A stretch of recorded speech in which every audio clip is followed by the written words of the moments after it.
Hello students, उम्मीद करता हूँ आप खैरियत से होंगे। आज का हमारा टॉपिक है यूवी विजिबल स्पेक्ट्रोस्कोपी। इसको हम इलेक्ट्रॉनिक स्पेक्ट्रोस्कोपी भी कहते हैं। इससे पिछले लेक्चर में हमने यूवी की डेफिनेशन, उसकी टाइप्स, उसके फ़ायदे, उसके नुकसान पढ़े थे और आज हम पढ़ेंगे यूवी विजिबल के बारे में। इससे पढ़ने से पहले मैं आपको कुछ बताना चाहता हूँ कि दो तरह के स्पेक्ट्रम होते हैं।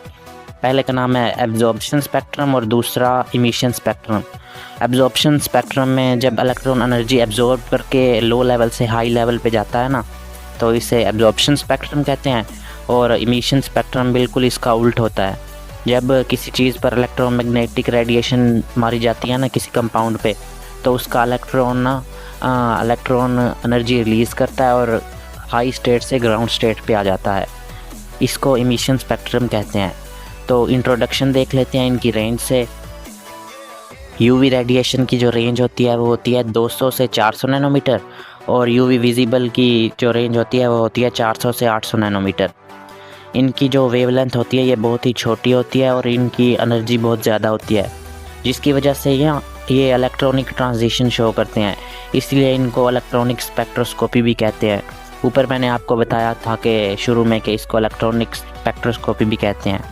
और ऊपर मैंने आपको बताया कि दो तरह के स्पेक्ट्रम होते हैं। यूवी विजिबल में ना एब्जॉर्प्शन स्पेक्ट्रम होता है, इसीलिए हम इसको एब्जॉर्प्शन स्पेक्ट्रोस्कोपी भी कहते हैं। अब बात करते हैं इसके प्रिंसिपल की। Principle of UV visible spectroscopy. On passing EMR on compound, a part of radiation is absorb by the compound. After the absorption of energy, electrons are excited from lower energy level to higher energy level. These energy absorbed by the electron is equal to the energy difference between energy level. अब आप इसका screenshot ले लें और इसे याद करें। इसी तरह से आप एग्ज़ाम में भी लिख सकते हैं। ये जो इंग्लिश लिखी हुई है आप ये लिखें, इसका डेफिनेशन, प्रिंसिपल और रेंज वगैरह, और एक इमेज ड्रा करनी होगी। और आगे हम इंस्ट्रूमेंटेशन पढ़ेंगे कल के लेक्चर में। तो इसी तरह से आपका पूरा एक लॉन्ग क्वेश्चन बन जाएगा। अब आपको ये ग्राफ शो हो रहा होगा। हम इस जगह पे इलेक्ट्रॉन पर यूवी रेडिएशन डालेंगे तो ये एनर्जी एब्जॉर्ब करेगा और यहाँ से यहाँ चला जाएगा, मतलब लो एनर्जी लेवल से हाई तक चला जाएगा। दोनों एनर्जी लेवल के दरमियान जो फ़र्क है ना, जो इलेक्ट्रॉन ने एनर्जी एब्जॉर्ब की होगी, इतना ही फ़र्क होगा एनर्जी का। मिसाल के तौर पर यहाँ से यहाँ इलेक्ट्रॉन जाने के लिए ना 10 एनर्जी लगी है इसे, तो ये 10 एनर्जी ही एब्जॉर्ब करेगा। मतलब जितनी एनर्जी एब्जॉर्ब करेगा उतने ही अपना एनर्जी लेवल बढ़ा लेगा। अब एक्साइटेशन इलेक्ट्रॉन पर पहुंच जाएगा और हमें एब्जॉर्प्शन स्पेक्ट्रम हासिल होगा।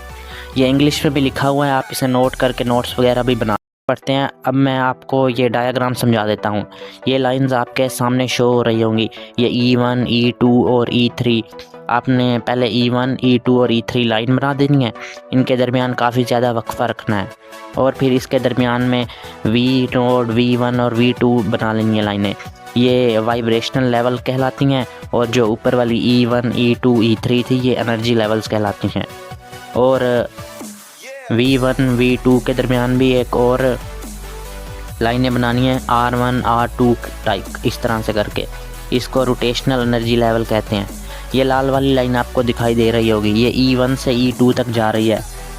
मगर यूवी विजिबल ना ज़्यादा एनर्जी होती है उसके पास, इसीलिए वो E1 से E2 तक चली जाती हैं। मतलब बहुत ज़्यादा एनर्जी होती है, इसीलिए वो एनर्जी लेवल चेंज कर लेती हैं और ये इलेक्ट्रॉनिक ट्रांजिशन भी शो करते हैं।